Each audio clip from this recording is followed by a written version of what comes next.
Welcome back to the Growth Unscripted podcast. I am excited today because I have a cast today, as you can see. Probably more people you've ever seen before, right? And these are the people behind the most famous Sundays After Church series that's on Apple TV and Prime Video. I want to introduce Natasha, Eric, Ethan, and Brian. Brian, I got questions for you, buddy. Yeah, I got plenty of questions for you. Okay, so before we dive into it, though, real quick, Natasha, can you actually introduce yourself and what you do?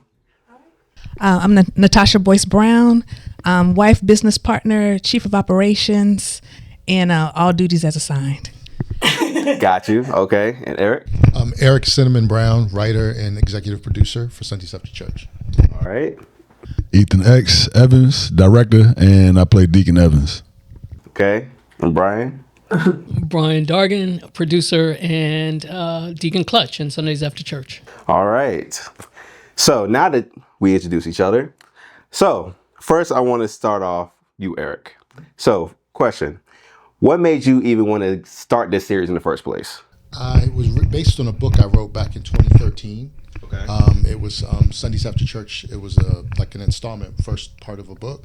And so I wrote it and published it. It was one of my most fun to write. So then now we had just gotten done with Cuffed and then Toxic, and I had this new idea, like I really like this story. I think we could tap into that market. And then once I wrote the first episode and we shot it, I'm like, this is a series. We can't stop. So that's when I went ahead and wrote the rest of season 1, and then we shot that really quickly. So I just thought there's a market for it. People seem to enjoy what we've done so far, and I think we got something special. Okay. So I was doing a little bit of research, and I remember seeing in your other interview that y'all was on, y'all explained pretty much what the show was, right? But I actually want to dive a little bit more deeper into that. So, who actually holds real power in this world, and the people in positions, or the people behind the scenes? Behind the scenes. Behind the scenes? Always behind the scenes. Okay. Care to explain why? As I worked in politics for years, Okay. So I worked on Capitol Hill for 10 years. It's never just the politicians you see out front. It's always somebody that is a kingmaker or power broker in the background that's moving people around, parts around. Everyone else that you see in public is a pawn typically. And so that's what I watched on Capitol Hill. And then I just started translating that, and I started seeing the same thing in the church. There's always the front person or front people, and there's always people behind the throne, trustees, different older pastors that make things move or have the control the purse. So that's just how things move. So what you see is what they want you to see. Okay, I like that. So I've always been curious, because I'll be honest, when I was watching the series, right, one of the things that really piqued my interest was like, hold on, this is like a concept of like mafia / being holy at the same time. And I'm just like, The Holy Mob.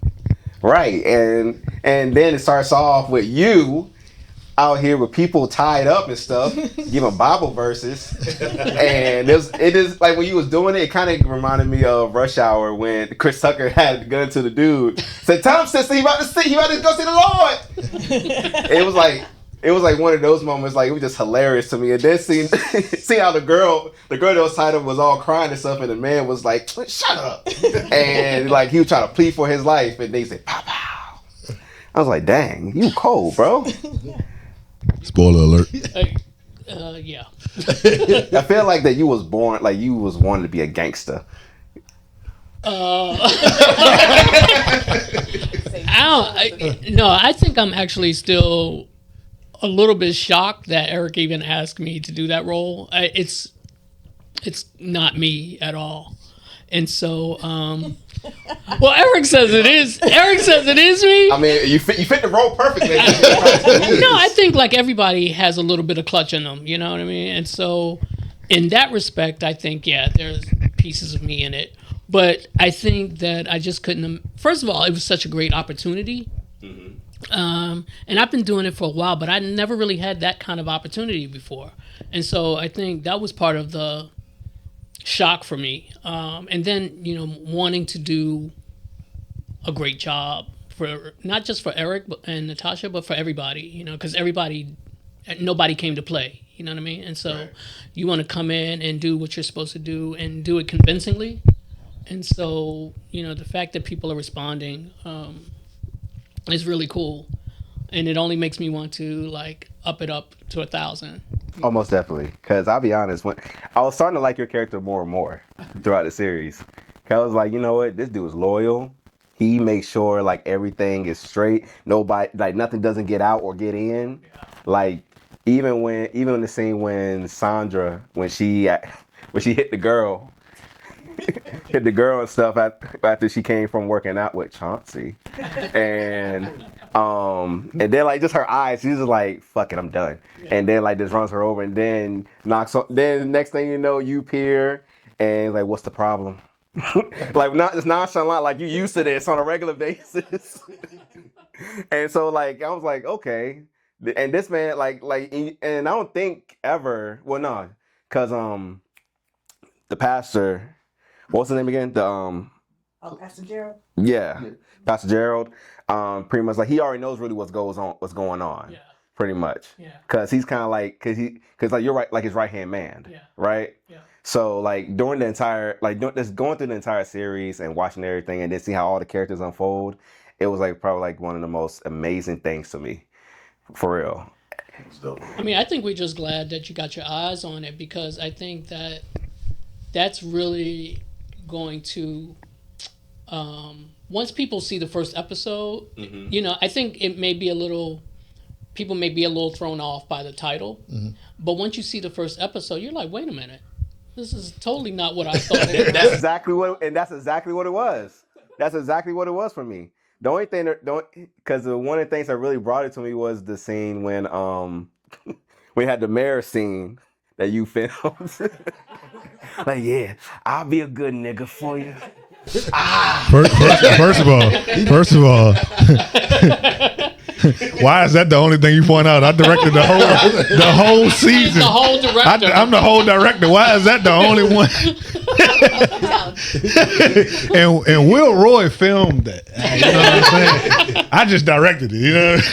But you were still there. Yeah. We all was there. It was guilty by association. You know. No, because that's what really. Because I think because we hear the title Sundays at the Church, but then as soon as you see a scene like that, it's like, wait a minute, something doesn't make sense. He wrote it. And it's perfect. It piqued curiosity. Yeah. It piqued curiosity. Yeah, definitely. So when it piqued curiosity, it just made me want to know, okay, I'm curious how did he get to this? So I gotta watch it to find out, right? Yeah. So then when I start watching it, now it's all making sense now why everything was playing out the way it did. Yeah. So being able to pique the curiosity of people, this is for them to tie into something that's amazing, right? So keep it up. I love it. I love it. Will do. So now, for you, Ethan. That's right. Oh Lord. That's right. So, how did you approach directing something that deals with faith but also exposes corruption without it being forced? That is a great question. So when I direct, I try to keep things as real as possible, and I just kept reminding myself that this should be happening. I can cuss, right? This shit really happens. It really happens in the church. You know what I mean? It was a church in D.C. somewhere that was laundering money and everything. So I already have what they call a auteur approach to directing, which is just keeping things as real as possible. So yeah, I mean that was my approach to it. You know, is making sure that everybody embodied the characters because shit really be happening. You know, maybe not to that extent. You know, but that's what film is it's a part of your imagination. I mean, it is. But then again, when you think about all the things that goes on in the world, especially today's society now, it's not too surprising. Bro, it's not too far-fetched. Yeah, it's really not. And I think it was a couple times on set where people was like, yeah, this stuff really be happening? And matter of fact, the guy who played the bishop, he was a former CIA or FBI. Yeah, FBI. And I was asking him, I was like, so how many times have you encountered this in the church? He was like, well, I can't say, but yeah, it happens. Yeah. Man, see, it's not surprising because I think there was something about this probably maybe almost 10 years ago now. I think about Joel Osteen was somebody said they found a whole bunch of money in the walls or something like that. Yeah. And I was like, you know what? It's a blessing. Right? Somebody probably saw, oh, the Lord has blessed me finally. And then here comes Joel Osteen. Nah, baby. This is for the Lord's, but this is for my house. Came with the church. It always goes to the church. The lies. The lies. Okay. And another one. So how do you visually show the difference between what's real and what's just an image? What's real and what's just the image? Mm-hmm. Explain. So like when you're filming, right? I guess it'd be like something like in terms of being able to like capture like those actual moments compared to something that kind of feels like surface level, feels flat. Oh, slowing down.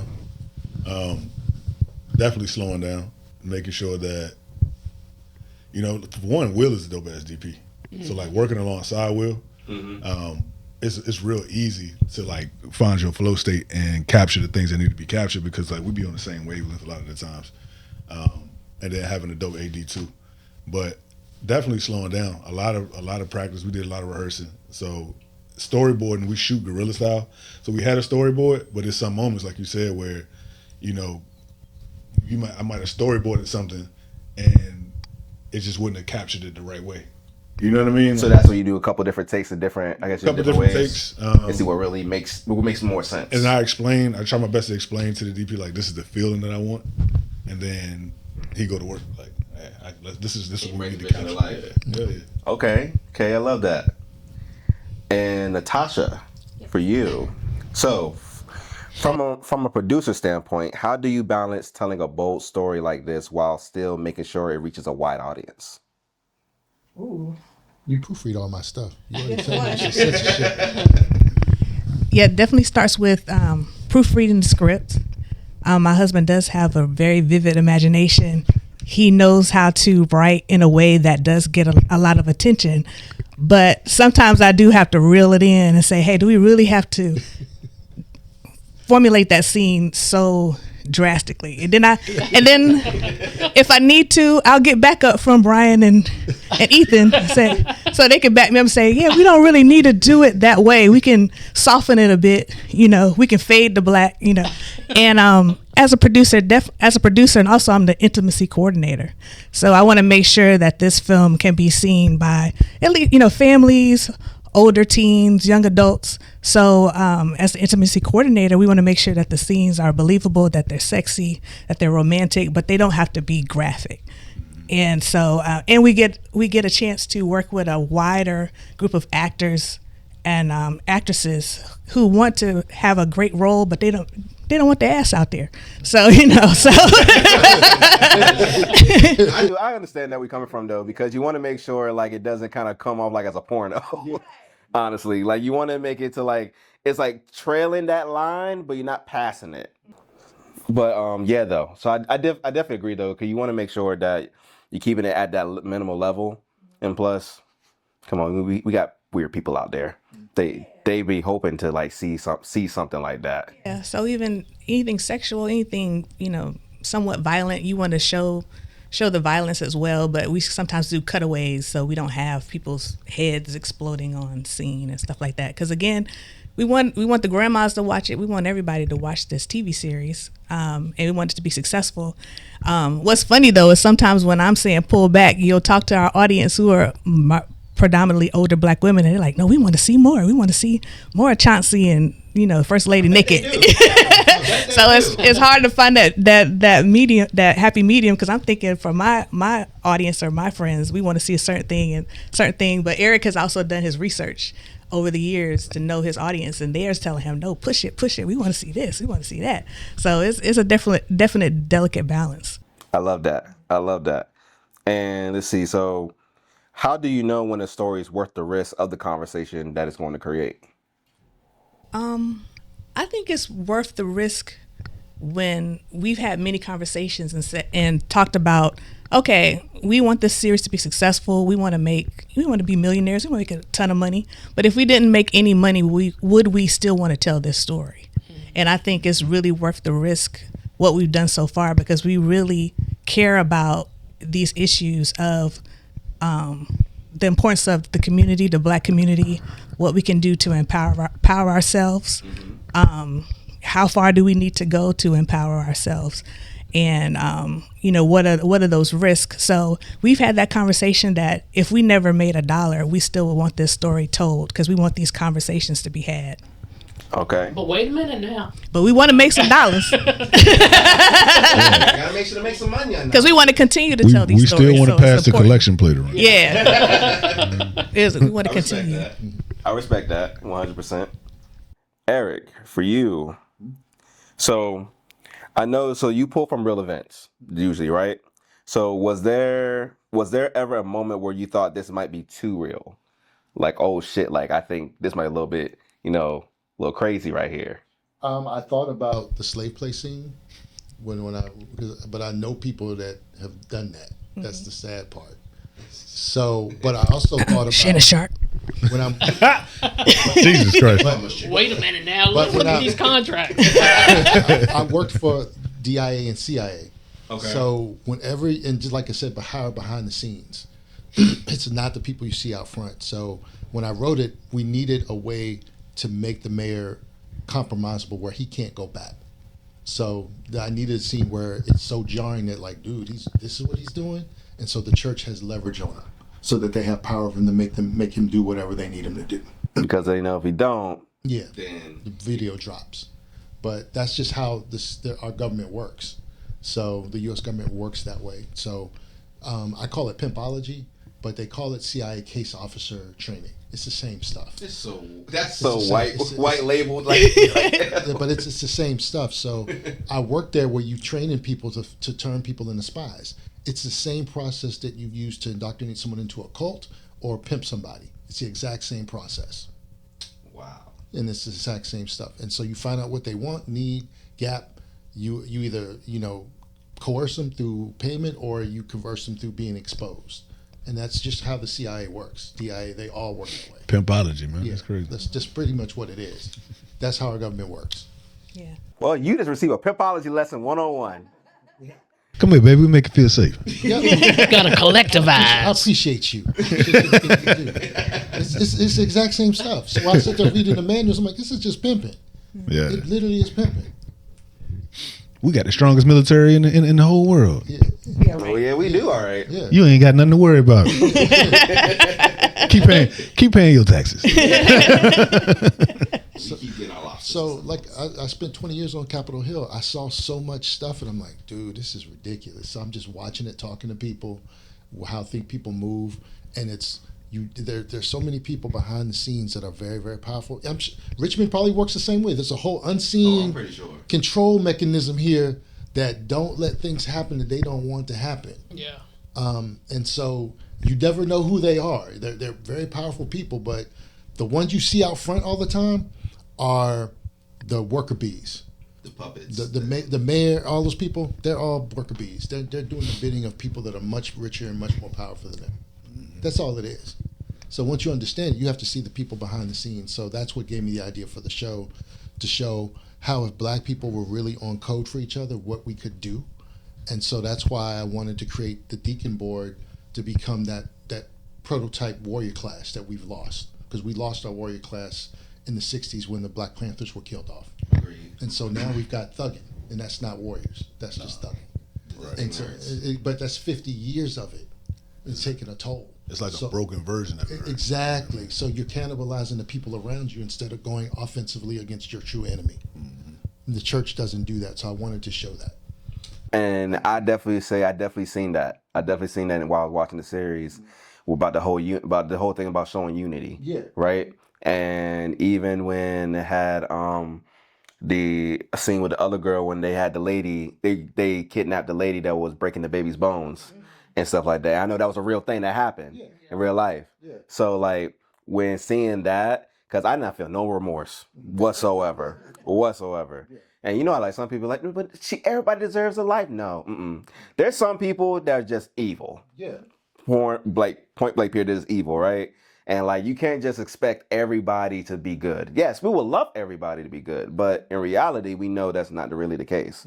Like there's gonna be people, like you said, like God's servants, God's soldiers, right? To where like we gotta go out there, we gotta do the bidding for him and stuff, and show like the truth and show the power of unity, love, and commitment right? Because if we don't do it, who else will? Yeah. Because people will gonna just keep running round and round in circles, running their mouths, and that's basically it, right? So that's one thing I definitely noticed in the series is that really did show that. And y'all don't play no games. Like y'all all fun, it's all fun and everything, but as soon as y'all fuck something up, oh, it's your ass. It's your ass. We own it. Your ass, don't hurt the little ones and don't steal from the church. Right. That's pretty much what it was. You're right. And funny enough too that you mentioned code. So how far is too far when protecting your own? You have to think about the repercussions. So I wrote the scenes where it's one-offs, where these people are doing blatant overreach. And so the church has to intercede because the legal system won't. So they overstep and then those people disappear. So that's just what happens to them. But when you start to do full offensive measures, the blatant offensive measures, that can bring a negative impact on the community. So that's kind of where it can go too far, because you don't want to frighten the I call them the main populace. I call them sheeple. That's the best way to put it. You don't want to freak them out, so you want to pluck the people that are the bad apples out. So that's how I wrote it that way. Okay. Yeah, you can't go after everybody, even though the system may be toxic. You have to cherry pick the ones that are the worst ones, and that still sends a message. It does. Yeah. I'm not going to speak on what happened in the last episode because I know that's a setup. I can only imagine how the setup is going to be for that. I'm excited for that one though, because I can just see how it's just going to play out, right? I feel like this is going to end up becoming like a whole series of power, but on like a whole different level from a church perspective. And I think that's probably what you're probably trying to go for, like something like that level, but on the church level. I want to show where if the church was really for the black community, what they could do. And it's not far-fetched. Like, I looked at the data, I'm like, this is not complex. It's just the will to do it. Right. And the problem is we have a lot of black church leadership that are very weak men. I'm going to call them out. They're just weak dudes, and they're selfish. And so I've watched this over 20, because I'm 55. I've been watching this over 20 years, and you have a lot of weak, flamboyant, performative leadership that's not for the community. And people need to start cutting them out. And that's the problem. So you need serious motherfuckers that want to actually make things better for people. And this whole dancing around, shit, bullshit. No. And that's come on, Grandpa. That's what we got. And so, shout out to Drewski, bro. Shout out to Drewski. Yeah, imagine the money he made fun of in that skit. Imagine the money that's flowing through the church if we just set up one credit union. Yeah. One national credit union for black Americans where you could get a home loan or a line of credit or a business loan without having to go through a white system. Imagine if you could do that. Ooh. And the money the church would make off of it. Real simple. The commercial real estate, schools, hospitals, all of that could be financed if we just took the church money and consolidated and made it into a credit union. It's real simple. You would truly reverse redlining. Yeah, exactly. What you're talking about right now is not just a revolution, that's a renaissance. Yeah, that's all it takes. But they don't want to do it. Mm-hmm. And so I worked on Capitol Hill. I watched the politicians gloss over black people's issues for years just to get our vote. And now we're at this point where it's dire because we have who we have in office. And we don't have a card to play. Literally. Yeah. Yeah. So this is where we got to dig in on with each other and get on code, or it's it. This is where it's at. I love that. I honestly love that. And you speak many levels into that though, right? Because I'll be honest, I've been wanting, don't get me wrong, like, yes, I like some certain TV shows and movies and whatnot, but there's not many that's really on the level and frequency the way that you're trying to produce. And let alone try to provide a way to, I'll be honest, I'm all for overthrowing the government. Fuck the government. We need a whole reset. I'll be honest, because everything's jack shit, everything's stupid. The levels of stupidity is beyond my comprehension at this point, just because how dumb things are, right?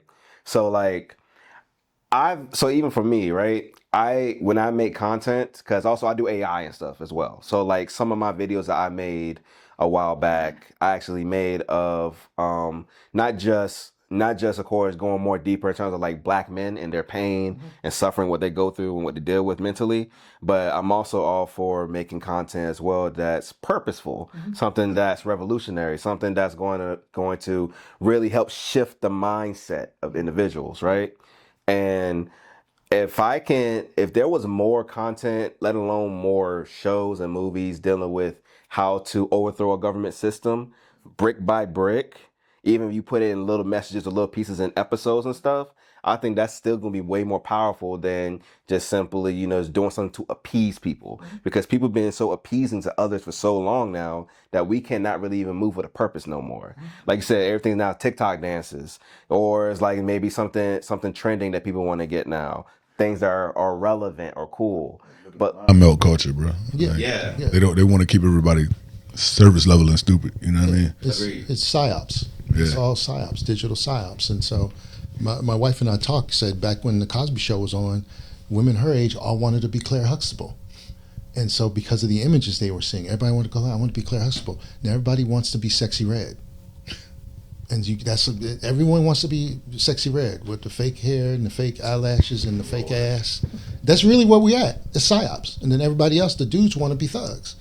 And you can be a man and fuck somebody up, but you don't have to be a thug to do it. But that's our idea of masculinity at this point, and that's gone on since the 1990s, when we went from regular abstract hip hop rap to gangster rap, and I saw the transition swap in a couple years. That's what we got. So it's all been a big psyop, and it's not even controlled or owned by us. They're spoon feeding shit back to us, and we're paying for it. we are. And it keeps us in a loop, and it's called a negative feedback loop. So the kids grow up seeing it. It's all it is. It's just so that's why I'm worried so much about the consolidation of the media industry, because the gatekeepers are not us. So they only greenlight and pay for what they want to see us in. So this is a completely independent operation. There's the other one, The Spook Who Sat by the Door. That's a movie from the 70s about what we're talking about, and it was pulled from distribution. And it's hard to get a copy of it, but it's about a guy that went into the CIA undercover, learned it all, and was teaching it to the people in the hood to revolt against the government. Yeah, they pulled it, but it's been sitting for years. You can still find it, but again, that's an example of control and psyops. So you don't let people see in the images other than what you want them to be, and and you got two options. You can be, a good nigga or a bad nigga. Those are the two options you got in America. That's it. That's really it. And then there's variations within that. That's really, you can't be a human being. That's just not what they want to see.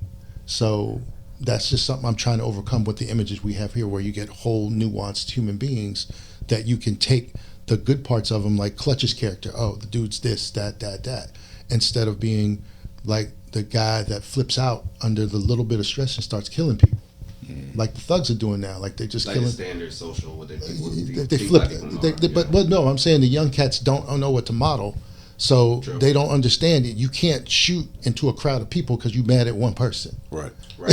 You can't do that. That's just not how it works. You catch them later, by themselves.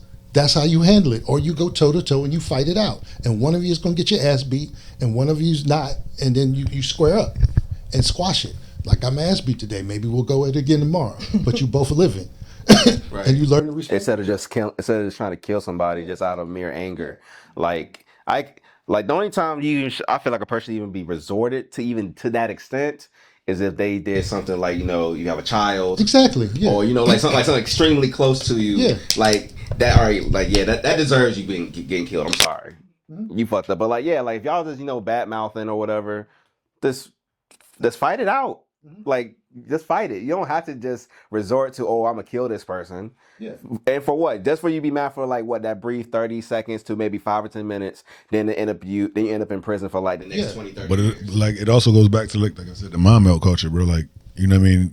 If you don't have the emotional intelligence to understand that, then you don't.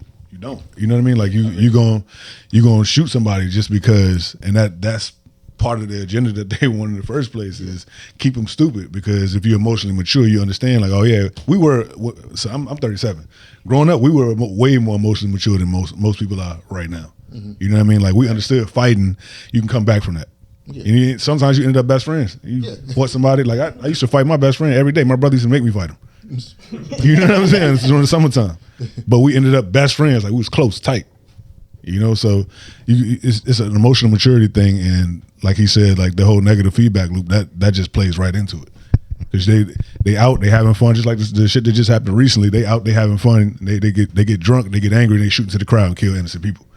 That's an emotional maturity, and you can develop your mind. Like you can drink and be angry and still just fight. You know what I mean? You can drink, but that's still emotional maturity. Like it alters your brain, but if you have a strong mind, then you understand even in that moment.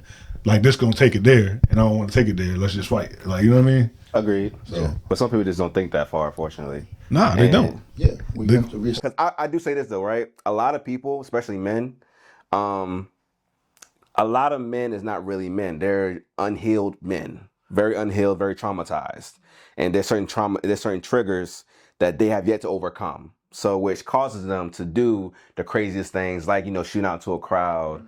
Or, doing decide to just literally over like some headphones or whatever, kill somebody over them, right? And that's a society thing and that's a personal thing too. Yes, it does. Yes, part of it plays a part with the parent in the household, but that's just part of it. I mean, when you start becoming a grown person, you still got to learn. You got your own responsibilities and stuff you still got to do yourself, right? So like we have to understand that we have to create those spaces for men and women, whoever's traumatized, to where they can start learning more about themselves, understanding themselves.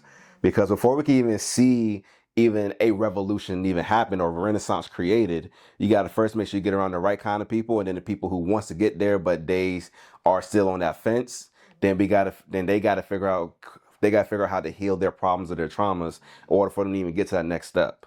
Because I'll be honest, when I was, even me growing as a person, there was a time where I got angry all the time. I got irritated very fast. I honestly really just thought of myself and my own personal needs as a selfish human being, right? But me learning over time and learning through experience of from right from wrong and what makes sense and what really doesn't make sense, or how can I affect the other people around me, I realized early on that I had to move and change in a better way for myself. And me doing that caused an opportunity for me to raise up, right? To like really see and realize like what's really going on. Yeah, and that's beautiful, because we just really have to get back to community. And the troubling part is everybody can't be part of the community, and everybody doesn't want to be part of the community. But like you said, the people who are on the path, the people who want to heal, we have to be unified. We have to be on code and be comfortable with supporting each other. And if someone is out of pocket, you are part of the community, you are in a trusted circle, I should be able to say something to you and say, brother, I see you going through something, and provide you with support, or just call you out direct. You can go to Mr. Brown to call you out direct and say you messing up. He won't say you messing up. He'll say, you fucked up, right? Bro. But just getting back to that community is so important for us. And I know it's difficult because we do have some Black communities still where we live together, but we don't live together in mass like we used to. Not in harmony. So, whether you come together in different forms like this or online, you just have to find your people and work with those people. Because when I hear folks say, why are we not doing more of this? Why are we not doing that? I said, well, first of all, you need to go online and type that in Google and say people who are doing XYZ. And I'm sure you'll find some groups, some nonprofits, somebody who's working on that issue, and tap in first before you just sit back and say, oh, well, Black people ain't doing nothing. So look for those communities where whether they're in your neighborhood, in your city, or online. And that's what we have to get back to, I feel like, to be on code. Mm-hmm. I agree. I definitely agree. So, okay. So we're going to go to a group discussion now. Well, we already started it, but so is it possible to build power without becoming corrupted by it? It's only that's kind of a moral issue, because a lot of the stuff that it goes on in the government is technically legal. It's immoral, but it's legal. So you have to kind of parse that. So okay. You can buy the government you want. You don't need to vote. You can buy it. So, and that's legal.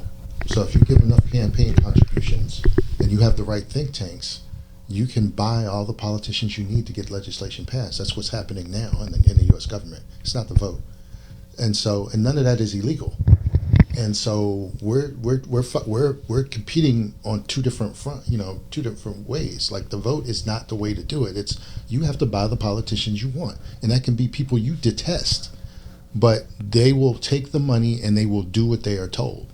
And yeah, that's not really moral, but it's legal. And how far do you want to take it to get what you're, do you want to win? Currently, the Republicans are willing to do that. Democrats aren't. And a lot of Black Americans aren't willing to go there because we want to play fair. And this country has never been fair to us. No. Right. Never. So I feel like it also depends on what like you said, what do you feel is corruption? Are you talking about like legally corrupted, or are you talking about morally corrupted? Yeah. So I mean, in the sense, yeah, you can. You can get corrupted by power, but like you said, like, it's still legal. You know what I mean? True. So it just depends on you as a person. Okay. That's where the on code thing. Are you doing it for yourself or for a bigger purpose? And that's where it gets gray, because I've met people that have to kill people for a living, and they believe they're doing it to keep America free. And you can't tell them otherwise. And these are some Black soldiers too. I'm fighting for America. Mm-hmm. You can tell yourself that, but you have to parse that. You have to think about that as an individual. So that's where that goes too. I agree. I understand. Yeah, I think it's very difficult for a majority of people, especially as you have power and influence for many years, as you get older, just socially, or I'm losing the term, but as you get older, you become more conservative. You start to want to keep things close and hoard more. And so I think that's for the community to keep our leaders in check and say, hey, it's time for you to leave. It's time for you to move on. It's time for a younger person to take that spot. And I've seen it, in different organizations that I've been in, where there are multiple churches part of one organization, and one minister starts gaining so much power and influence, and the people are going to see the minister, but they're not going for the message or the gospel or being a child of God or a church member. It's all about following this particular individual Brand. or that brand. And so I've seen organizations have to say, okay, we really appreciate this person. He's a dynamic speaker, a dynamic minister, but we have to move him to another area or have him step down because we're getting away from the mission, the true mission of what we're trying to do. And I think we've seen that also with, the Nation of Islam and Malcolm X. He did so much for the Nation of Islam, and he gained so much influence, where in that situation, they moved him out of the way because somebody else wanted power. Yeah. But that, and none of the other members called that faction out on it. Right. So I think it's always going to be some conflict where people are trying to keep things in check and keep us on mission. And it's difficult, but it's necessary. So. What were you, Brian? I think it's still a massa enslaved person kind of mentality. I think in regards to corruption, I think if you have a foundation before you even know the world, I think you as much as possible, you try to hold on to that. And as you grow into different situations in this world, in this country, I think a lot of that foundation prevents you from being corruptible. I think a lot of times people who become corrupt know what it is and have made a choice. And so when you make the choice, whatever moral standing or value system you had doesn't go out the window. You've changed it on purpose. And so it's very individual, but you're still working within a society that we don't call them mass and slaves anymore, but that's only because the names have changed. But it's still the same kind of mentality. Which that was one of my favorite lines from you in the show. Motisa. I love that. All y'all made some really good valid points. I feel like for corruption, honestly, if it's for, like you said, like for the bigger picture, for like the bigger mission at times, I feel like corruption only is, to me, I feel like corruption is only considered corruption when it's dealing with actually diminishing a mass of individuals, right? But at the same time, due to we always been getting fucked over plenty of times, right? I don't give a shit if it's the individuals who are the ones who don't care for the rest of the masses. So if it's in terms of that, then I feel that's not corruption. That's just doing what justice need to be served and need to be done. And that's relative. So I'm going to tell you a story. Okay. Remember when Gaddafi got killed in Libya? Yes. And you know what they framed him as a terrorist. Mm-hmm. And you know who greenlit that killing? I'm not sure who greenlit it. Okay, it was France in a coalition, but they got Obama to agree to it, and they got Susan Rice to kind of push it with Hillary Clinton out of the White House to kill this man and kill his family. And so ever since they've done that, the whole of Libya has become a failed state, and now African black slavery is now big time there. So, morality, corruption, that's what I'm saying. These were black people pushing this agenda in Africa on the behalf of white people. House niggas. And then he had free healthcare, free energy, free housing, free education. They had no debt. Interesting, but he's a threat to democracy and his people, and then they kill him, but they killed his whole bloodline. He's got one daughter left. They killed his grandkids. They killed everybody. Wow. They basically ended his bloodline. Which is what they're trained to do. And these are Negroes here in America that sanction this shit. That's crazy. That's all I'm saying. So it's all relative. It's just so sad just how bad that a lot of us have gone down to Well, they the were point never where- for us anyway. Well, yeah, I mean, I agree. They wasn't, especially when you see who they hang around. Yeah, on a and regular who you daily answer basis. to. Yeah, Who you so, answer to. You still go party with them. You go to the Hamptons. You go do all the shit that they do. You try to prove you're just like them. Mm-hmm. You do So- your little sound bites, and then you Move know, on. You go get your to book them. deal. Yeah. Get your book deal. Your movie deal. And move on. I feel like if money wasn't a big driving factor in America, I feel like things would be a little bit different. I ain't gonna say we entirely. You can but still make money, but you don't have to be a greedy bastard to do it. You don't, but you don't have to be a greedy bastard. Everyone- but it's just that, like, that's what's thrived off of the in way- today's society. the way I mean, run we my print business- money, Yeah. so And now we code it. so now obviously there's more than enough. Yeah, it's Oh, just yeah. it's just greed. I mean, our business I always wanted to do with this is like everybody should be able to eat. So you shouldn't rip people off so that because we pay all our people. We don't pay a lot, but you should be able to make a car note and maybe some groceries. Off of what you paid. But you're gonna get some. I mean, hey, something is better than nothing. We're not gonna play you. This is what we got. This is Right. we not being greedy about it. And some of them, you got to work for free. Yeah, pay you an exposure. Exposure. Yeah, that we're not doing that. Unfortunately, bills don't pay exposure. But that's how America works, literally. And we're Yeah. trying to do the opposite of that. We will get 100,000 people on you. You know that. This is a great opportunity for you. We ain't got no money though. Yeah. And you have like 79 followers. It's like, how you gonna get me 100,000 people and you got 79 followers? Yeah. you got no type of social status. Only on this platform though. So people have to be understand that you have to be able to look for psychopathic and narcissistic personality traits. And once you understand what you're looking at, you can screen them out of your whole. Our team doesn't have that now. We had that. We had to remove that bullshit. And so I told people I'm trained to look for this shit. Yeah. So stop fucking around. Just come straight up. But they don't. So once you pick out those people, and you have to teach it to a lot of people. I taught it to my kids. When someone's running game on you and you pick up on that, you got to cut them out of your life. Don't even deal with them. Keep them at a distance because those are people that are power hungry, they're greedy, and they're selfish. And they're weak-minded. Like, I watched Brian, he's a solid dude, and when he gets mad, don't fuck with him. And that's why I knew he could do clutch. I knew it. But he's a nice dude, otherwise. Like, we cool. I love you. I'm going to do for you. He's like that. And then with Ethan, I noticed when we did our first thing, he made sure his crew got their money. Yeah. That's the one thing I noticed. He didn't make any money, but he made sure his team was like, yo, they got the money they were due. And I was like, oh, I'm gonna fuck with you just because he made sure his team was straight. When he did our first film together, I'm like, he treats people the way he wants to be treated. Yeah. So I was like, we cool.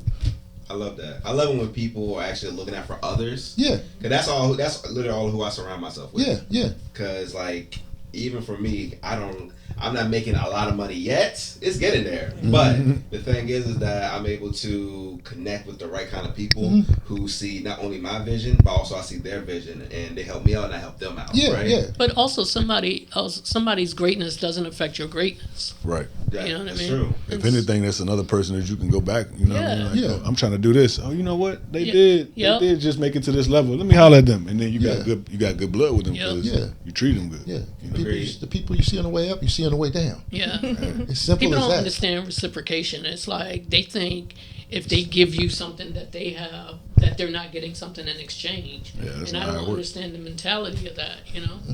It's still like, I mean, kind of like I said, it plays on like greed, but also as well, some people are jealous people as well. Yes. You got to cut them out. Right. And so sometimes too, they don't have patience either. So like, some people like, okay, you did this for them. So now they're thinking that they're supposed to get something back immediately to you. Right.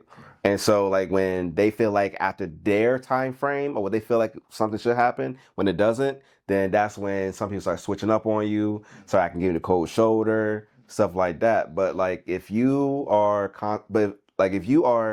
putting in the time and the effort, right? And you're seeing they're showing you, they're reciprocating back to you, but it's reciprocating back to you in other ways, then that's them giving their value to you. It may not be directly like, oh, I gave you some money, so I'm supposed to give you some money back. No, it could be, okay, cool. I gave you like $50 or whatever you may need, but then I got a shoot or whatever coming up and you're able to help me out with it, set it up for me or whatever, you got to understand that there's different value exchanges that happen. Everything's not going to be reciprocated or given in the same way that it was given. And before money existed, people bartered anyway. Right. You know, there were whole communities that lived off of bartering with each other. You know, and the whole thing about forgiveness, when people say, oh, it's not for them, it's for you. It's the same thing with clapping for others. You know, when you clap for others, it benefits you too. You know what I mean? It's like, take yourself out of the selfishness of always needing or looking out just for yourself, but also expecting community to support you. You You know can't what I be the mean? top of the pyramid all the time. That's not how it works. But that's what they want. It's like you want people to support everything you're doing, but when somebody else is having something, you never show up, you don't make a comment. You know, we have all of this social media, and most of it is free. And like you can't get people even to say a kind word. I can't say that nowadays. It's like, I'm not going to do nothing for you. Yeah. Gosh. Yeah, and the church should work this way, and it doesn't. It's gotten so worldly and away from community that the young people don't even go. Yeah. There's very few churches where most of them are closing down in Richmond. You see them, they get knocked down and turned into apartment buildings. Young people are not drawn to it because it's not feeding them. Yeah. Spiritually. Yeah, it just became like a mockery really nowadays. It's a multi-level marketing Ponzi scheme. Yeah, It is. literally. Yeah. Literally, because I'll be honest, I haven't been drawn to a church in a minute.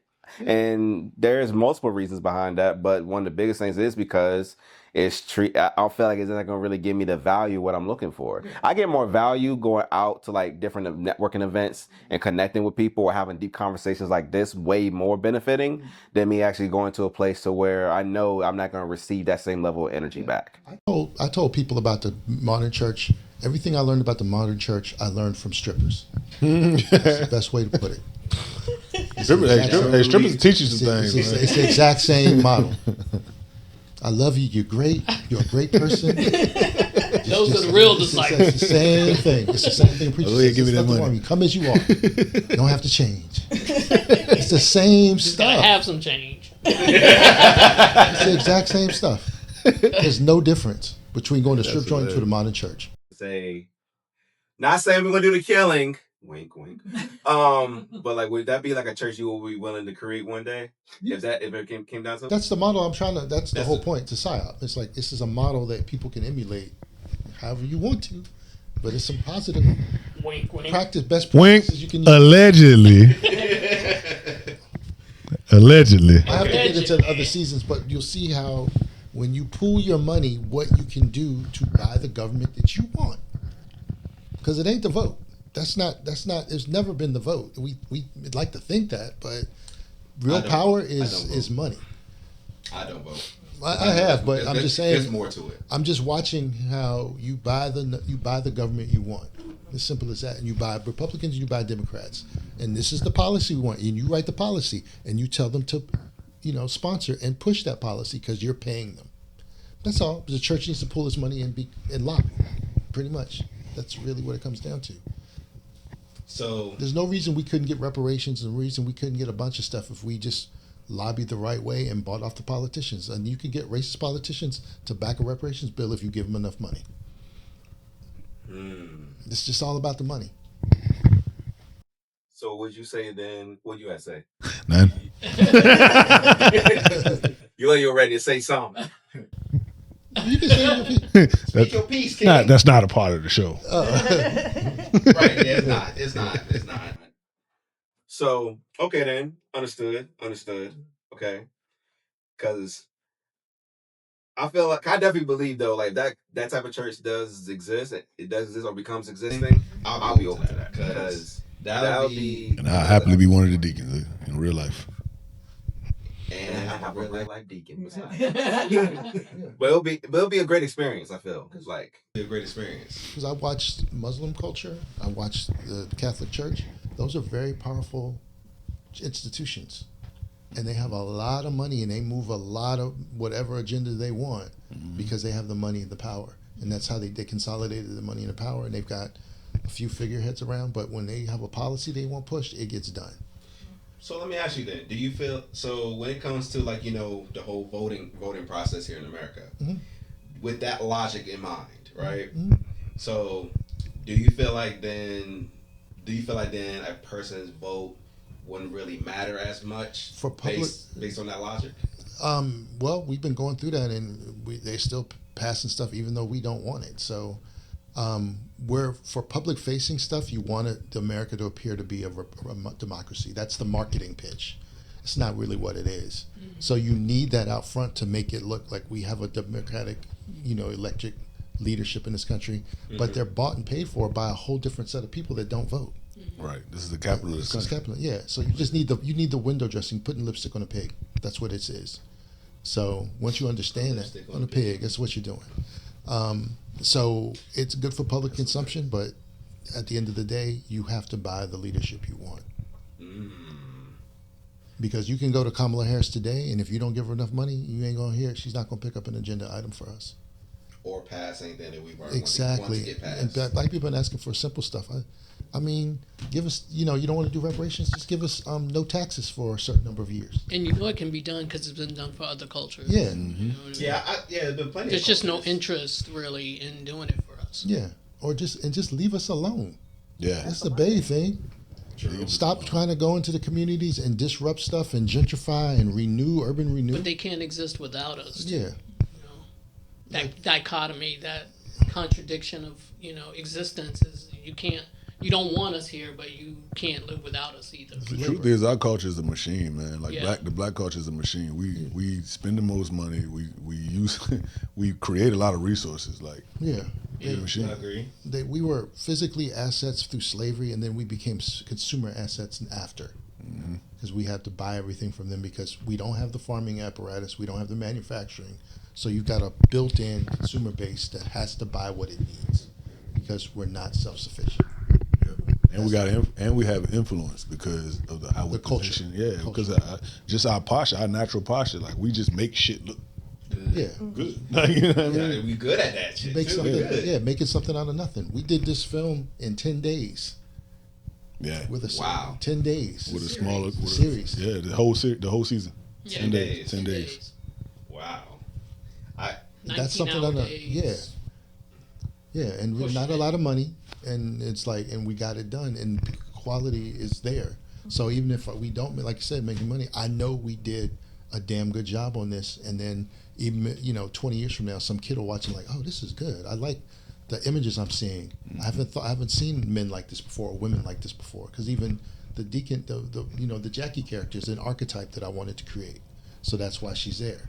So that black woman can model after a more militant, polished, feminine woman, but she can still get down and get stuff done. That was the idea. You don't have to be sexy red to be taken seriously or get attention. Mm-hmm. That's the idea. And also, calling it a Tubi movie is not necessarily a diss. Yeah. Because if you're sitting watching Tubi anyway, Mm-hmm. then watch our films on Tubi. It's not on Tubi, but if it were, you're watching Tubi anyway. That's how you know about quality of Tubi movies or whatever. It's just like, so it's not really a diss. If you're putting your eyes on our project, that works for us. You know what I mean? Agreed. You can't have conversation without something if you haven't seen it.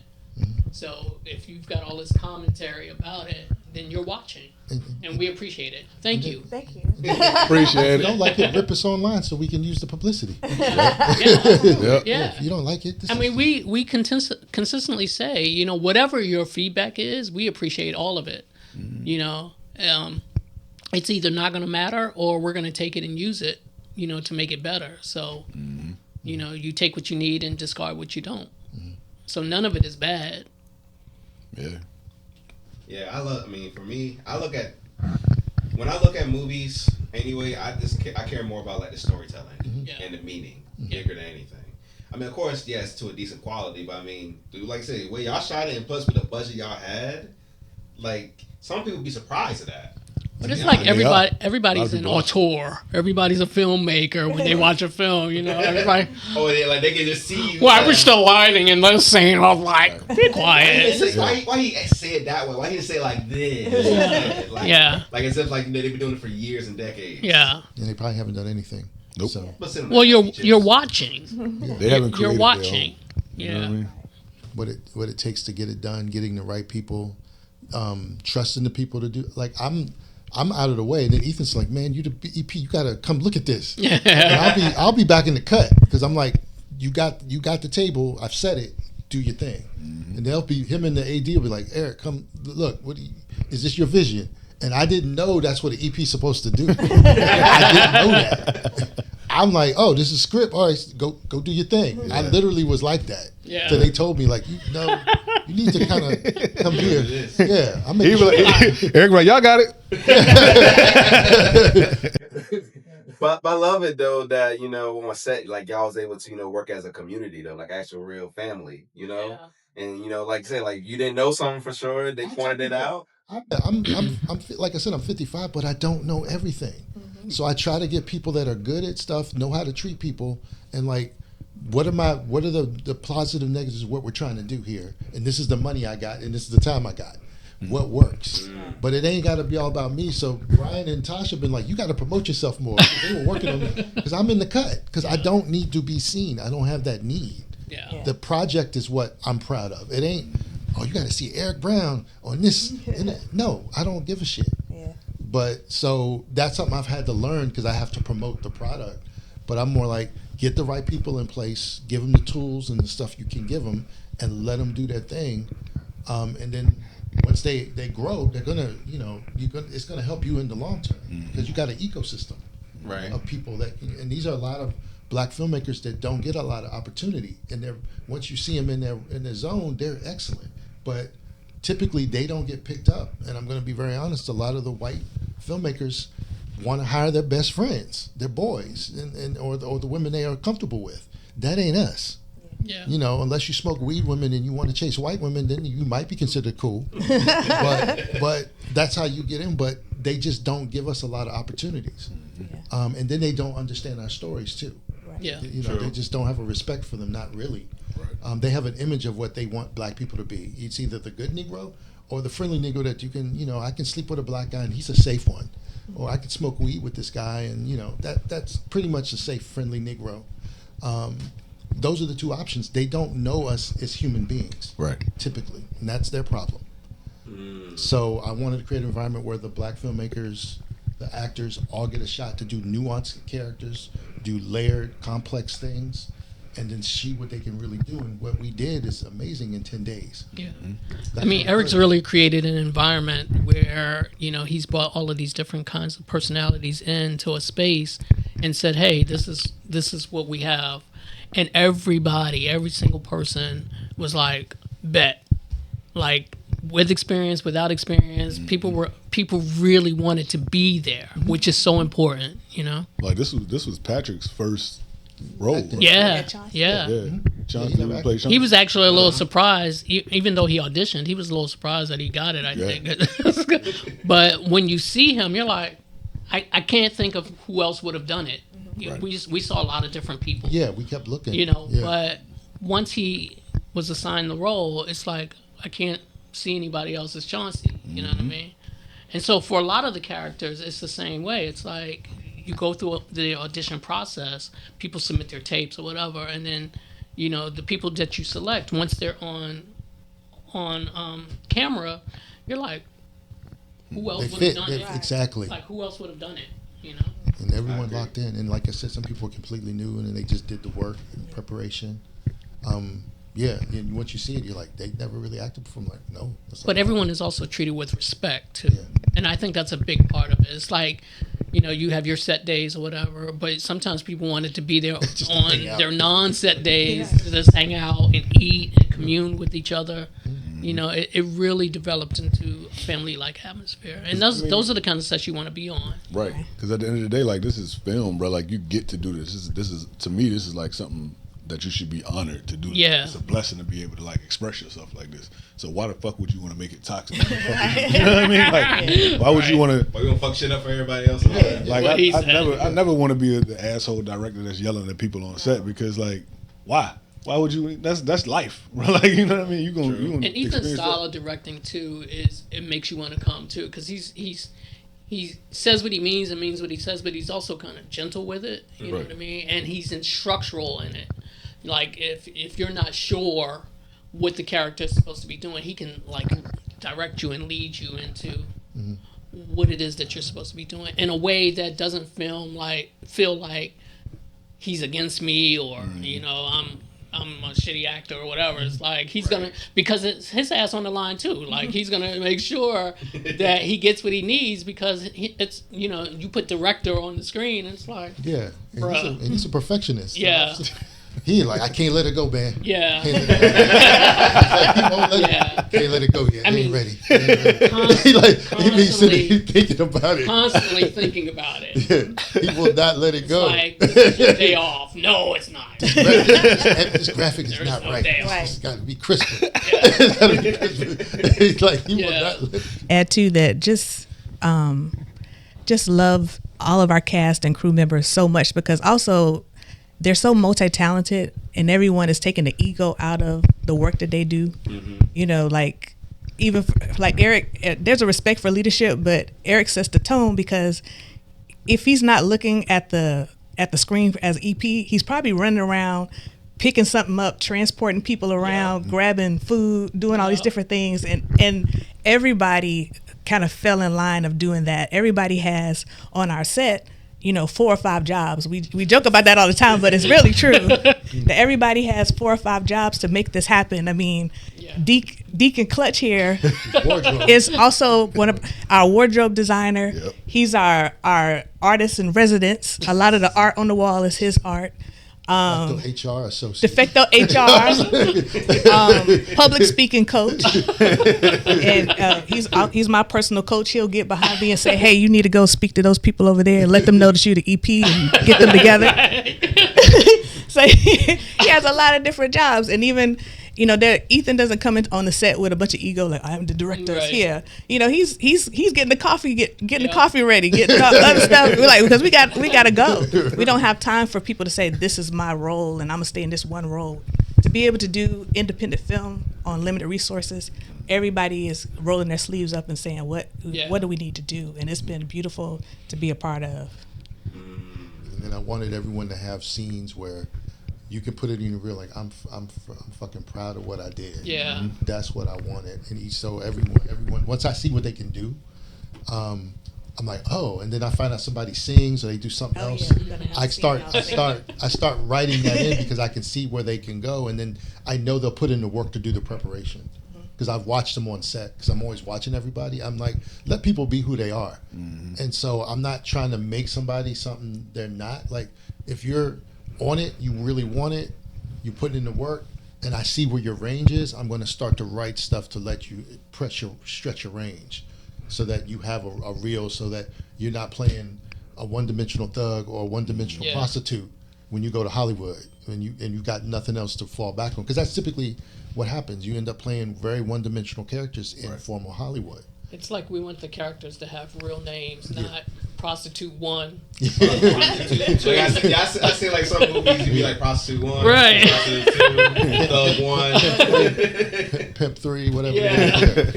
Yeah, and that's what they do. So I wanted to have that, and then again, this is a catalog of stuff that I want people to look at. So we want to be able to keep going, and I've outlined 8 seasons for this series.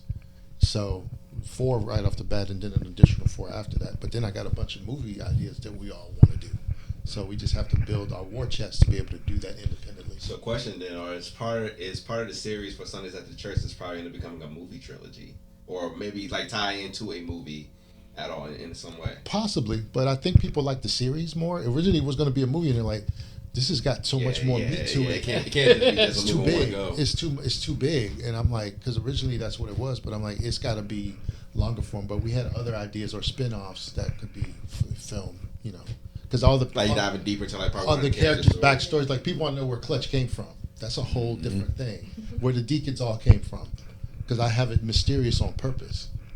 So nobody knows. They all have some mysterious militaristic backgrounds, criminal backgrounds, but you don't know exactly where they came from. And that's intentional. I love that a lot.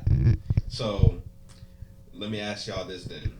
What truth in this show do people know but don't like to admit? I'll go ahead and jump out there. Because I didn't want to go there, but he goes there. But one truth that's in this show that people know but don't want to admit is that this nation has been at war with us since we landed here. We are at war. So just like we're talking about, if this church existed or if it does, you know, would we be a part of it? If you're going to be a part of this type of church or this type of movement, you know you got to be prepared to be also a deacon. You have to be prepared to be a soldier and be prepared to defend whatever you build.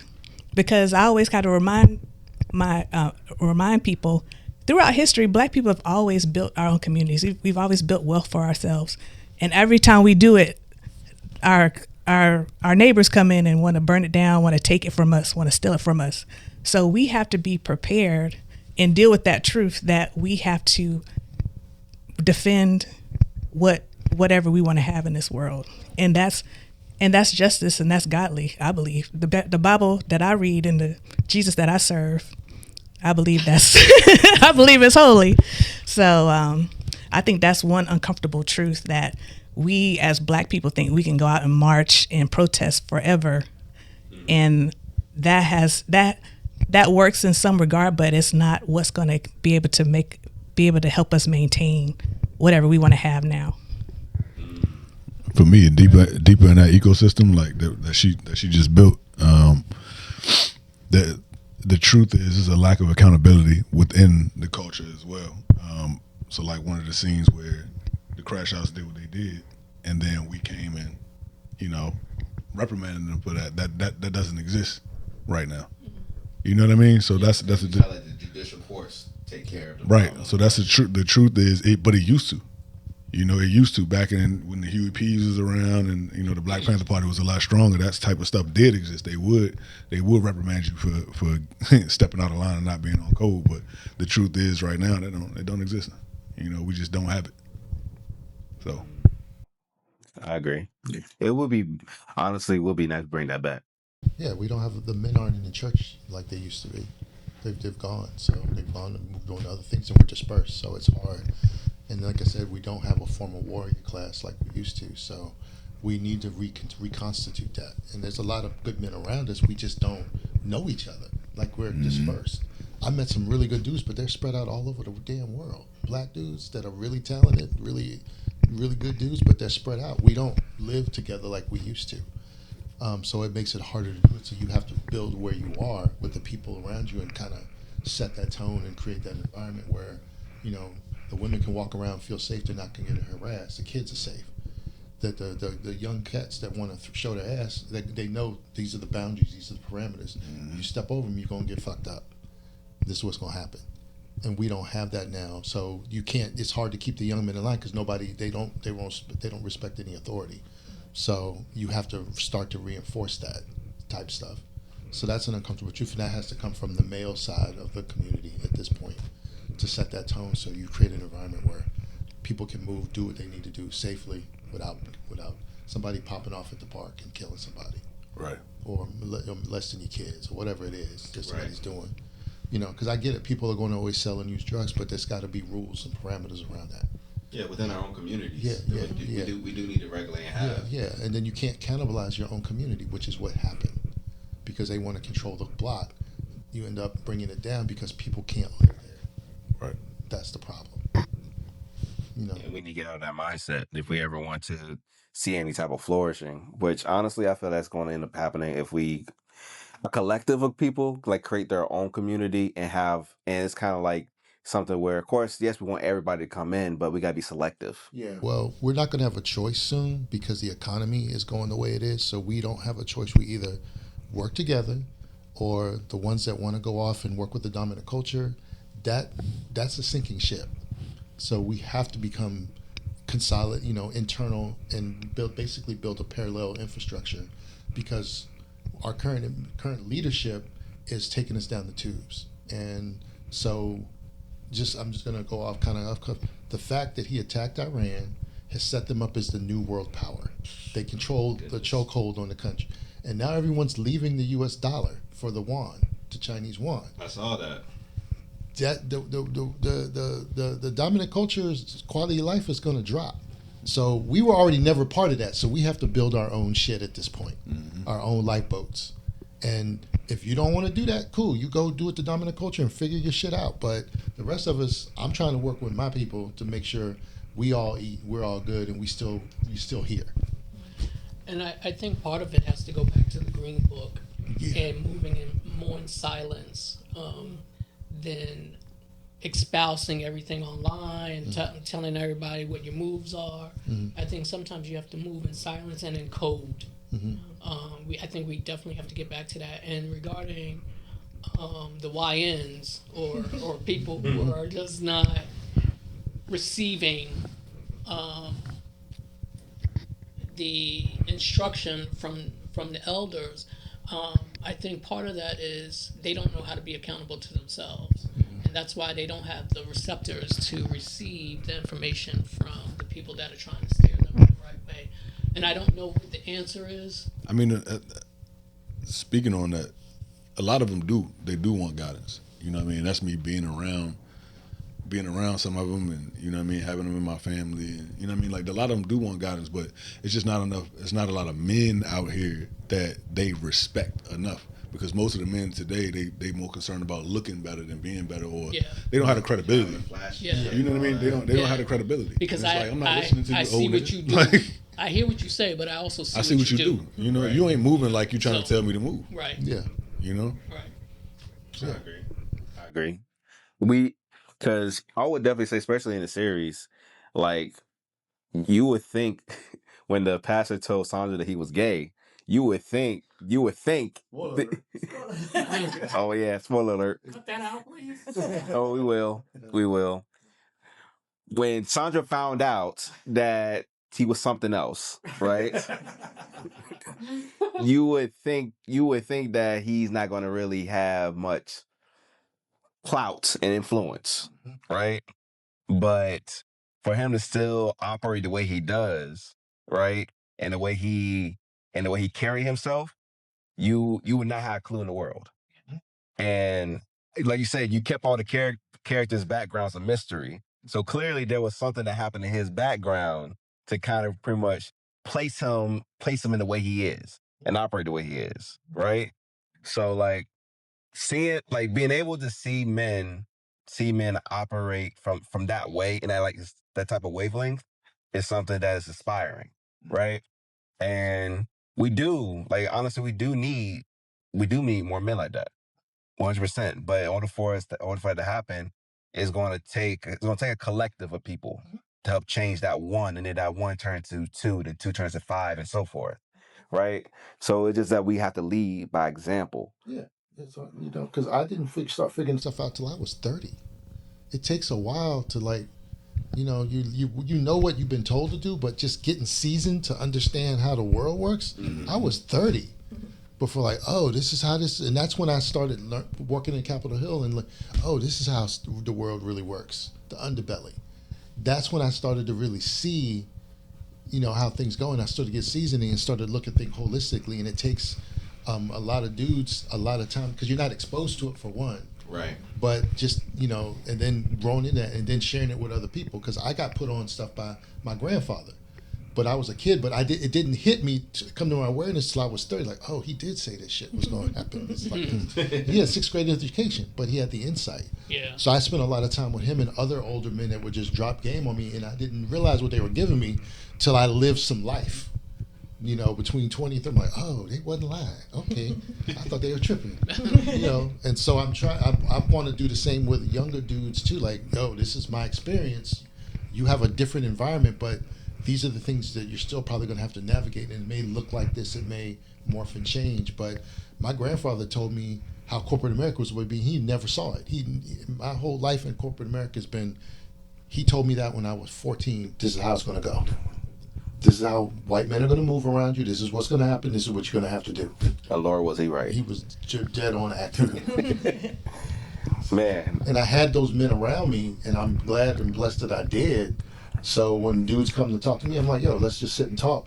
I'll give you the benefit of what I've experienced, and then you have to build on that. So I'm just giving you, my 50-some years, 60, my grandfather's stuff in of experience that you can leverage based on not having to repeat the same mistakes. Stuff like that. Okay. Man, I would love to keep this going more than anything. This is a good conversation. But I'm going to ask a couple more questions. We're going to wrap it up. Okay? So, this is a question for all of you. So, what moment during the filming of everything, right? Was there any moments that kind of made you feel uncomfortable at all? But you had to push through it. And this will be dealing with anything with shooting or producing or really even any moment in life that you feel like you had to push through.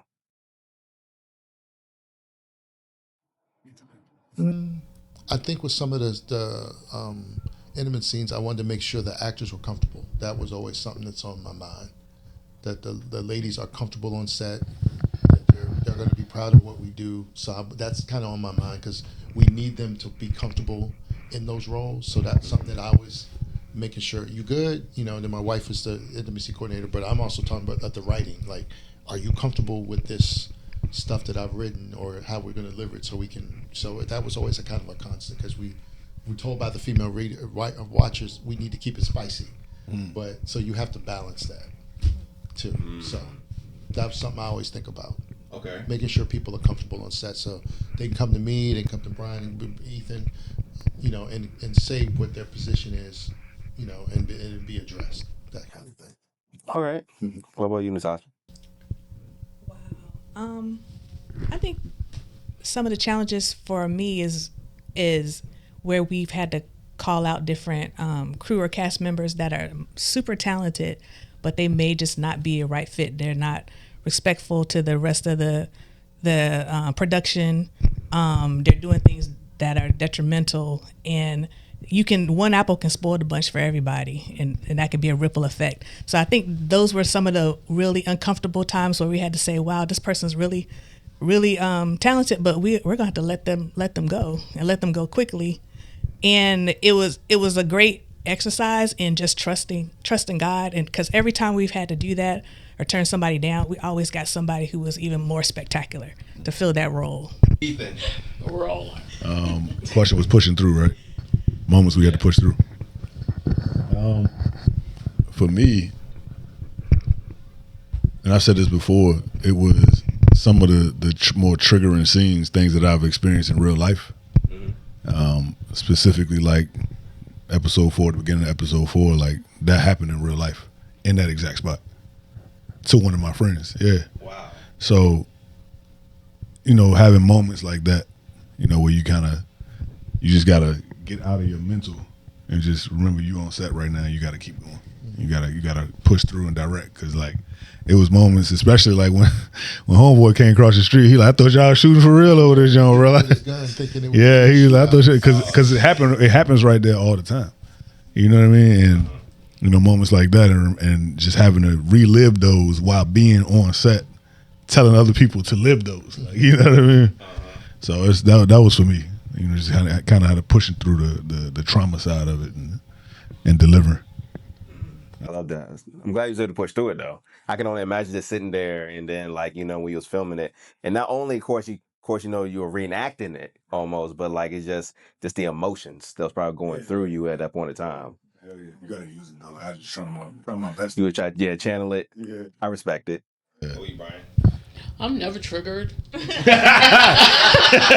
Life is a sunflower. Namaste. So yeah, exactly. And everything was beautiful. That's funny as that.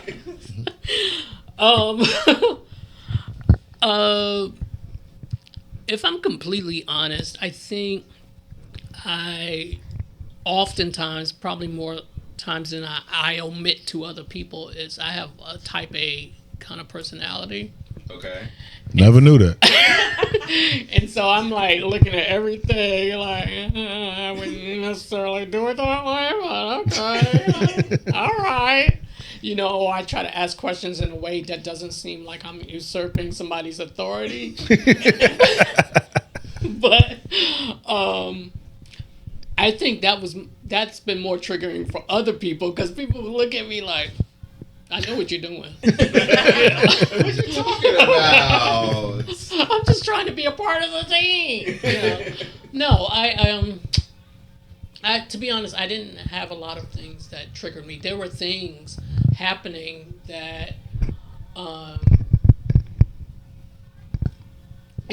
guess especially as someone on the behind the scenes part of it, there are things that you see, there are things that you think can be different, or not necessarily better, but different, and you want to give that opinion, but you also really don't want to step on people's toes. Understanding your lane, understanding where you're supposed to be and why you're there.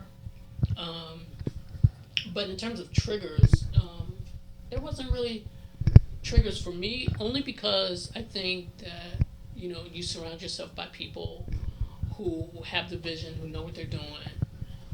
You're not part of some shitty production, and everybody's going to make sure that whatever they're dealing with, whatever the triggers are for them, and it's like you don't necessarily have to insert yourself into that, and just understanding your role. So there weren't real triggers for me, if I'm completely honest. Okay. I mean, It was more like, I could say, like just kind of like just understand stuff. Right. That you think, can I, should I, and so in my head, because of the type A, it's like you're always trying to figure out where you're best needed, where you fit, should you insert yourself into certain things. So I think that's the struggle for me a lot of times. Okay. Because there are times when I can be really quiet, and there are times when, like now, I can't shut up. So, I love it. Keep it going, darling. Keep it going. Okay, so what is next for Sundays at the Church? When can we expect season 2, bro? We have to hit budget, and then we want to shoot season 2 in September, October this year. But we have to hit our budget for season 1 first. Yeah. So we have the money to shoot. By the season. By the season. By the season. By the season. Season 2 will be 8 episodes, and they'll be about an hour long each. So people are complaining about the 30 minutes. Like, well, it was budget. That's budget, yo. It was budget. So, but it'll be full, like 8 one-hour episodes. So it's already written. We just got to have the capital to actually go shoot it over here in Richmond in September, October. Is when I would love to do it. Okay. So we just need the people. Did we mention by the season? Yeah. I don't think y'all did. Oh. By the season. By the season. By the season, $17.99. You're going to enjoy it. By the season. It's really dope. Or else. Or else I'm going to come for that ass. Hey, he will. Clutch, pause. You'll find out episode 1. You'll find out episode 1. Yeah. tell people to tell us what they like, because I do listen, because I came up was pretending to be a woman online as my name Cinnamon Brown, and listening to women talk about what they wanted to read. So then I wrote the books that I wrote. Oh, you slide dog. So I would spend 6 months just talk. Hey girl, what's up? What's up? He ain't shit. Okay, yeah. What they wanted to read. You say you Hey, Eric. You knew this was all going on. This is before we got together. So Yeah. imagine sitting going on dates, and Those this man is books telling me, "Oh, I'm Cinnamon Brown, and I work for the CIA," and I'm like, "This nigga lying." I'm like, well, he is 50 years old. Maybe you've had these 4 or 5 careers, but yeah. Hey, Eric, that's a movie right there. That's a movie. That's a whole Those movie. books probably wouldn't have been the same way if they were together when he was writing them. Right? The way she edits. I was like, hey, babe, guess this bitch Tracy just told me. No. No. Yeah, we're not putting that in there. Okay. I just learned when women are not in mixed company, it's a whole different conversation. Then I'm like, oh, okay. And this is a mommy group, and they are wow. These are mommy. I'm like, okay, we need more of this and that. Like, okay, got it. Can her leg go back a little bit further? Pretty much. I was like, man, that was an education. So then I started writing the books according to that, and they started selling. That's the way to do market research. So y'all know, that's how you do market research. Utilize your social media for good. Hey, look, for the men, that's also a way to see who your wife really is. Look at the mom. Look at the mom group that she a part of. Read the messages, bro. Readers group. Yeah, the readers group, man. Look at them. See what you put in them now. It was wild. I was like, oh, so Like, honey, I'd like to talk to you about something. My bestseller is I'm That Bitch. That's my bestseller. I'm that bitch. I'm That Bitch, and that was based on me talking to the women that we want this and that, and so the best compliment I got was like a 90-year-old woman loved the book. The church lady, she's like, I love that book. I love the character. So I had to do a book discussion with these old ladies in their 80s that liked the stories. They're like, okay, cool. Wow. Yeah, exactly. Read. We got something that worked. That's what you said earlier. Oh, but yeah, my auntie. Oh, yeah. Yeah, she was 70. Said, "Yeah, my heart may be bad, but I can still get my leg up." This is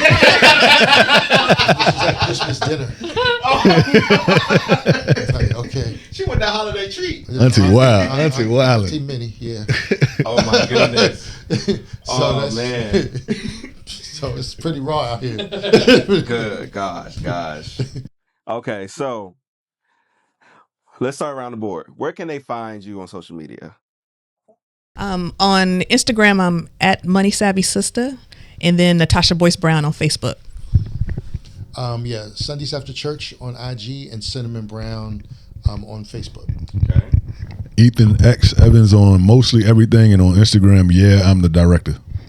He really means, yeah, I'm a director. It is really an Instagram handle. That's my handle. Yeah, I'm the director. Yeah. You, Brian? Brian _David _actor on IG, and Brian Dargan on Facebook. And yeah. Brian with 2 eyes. Brian with 2 eyes. 2 eyes. And it's not a misspelling. On purpose. Yeah. And it's Dargan, DAR, not DRA. It's I not. might just change it to clutch just to make it easier. I'm just saying. Oh, I am on Who is Clutch on Instagram as well. Really? Yeah. Wait, you have a whole Instagram? I sure do. What? I sure I'm do. following that after this episode. I'm following that. I gotta have that one. Man, this has been a great conversation. I ain't gonna lie, this has been great. I actually want to have y'all back for a part 2, honestly. And hoping next time be even bigger and we'll even have more cast members too. Because this, I want you to do the deacon board. The deacons and the Oh, that deacons would be board. dope. Just with Greg. Yeah. Have them, y'all just talk, chop it up on what the deacons do, the deaconess board. Yeah. Oh, I'm down for that. Yeah. I'm down for that. I would love to. Oh man, I just want to say thank y'all so much for coming on today. Thank you for having us. Nah, man. First of all, y'all gonna do great things. I can't wait for the next season. Hopefully, I end up becoming in that joint somehow, some way. Wink, wink. Might end up becoming the next evil being. Just saying. That converts over to good. Who knows? Just saying. It's out there. Storyline. Exactly. You done wrote this down up. Put no thought into it though. I just go in and I just do it. I ad-lib or everything like that. You don't I read the got script. Script reads you. You don't read the script. Yeah, let script read me. That's how it is. That's how it is. It's like improv. I just keep it going, just like that. Yeah. But listen, for those who enjoyed this episode and listened in today, I hope y'all got an amazing experience, enjoyed the conversation. Make sure to follow these wonderful people on all their social platforms. Make sure to go and buy Sundays after church. Yeah. Okay? Yes. If you don't, Clutch is gonna get your ass. Get you. Going to a check-in. Yeah, he's gonna read you a Bible verse and you're gonna see God after. Just so you know. Okay? Just like that. We Just like that. saving souls out here. Saving souls. Okay? So without further ado, make sure y'all like, subscribe. Make sure to leave a review of how y'all felt about the episode as well. And we're gonna catch y'all on the next episode of the Growth Unscripted podcast. Peace out.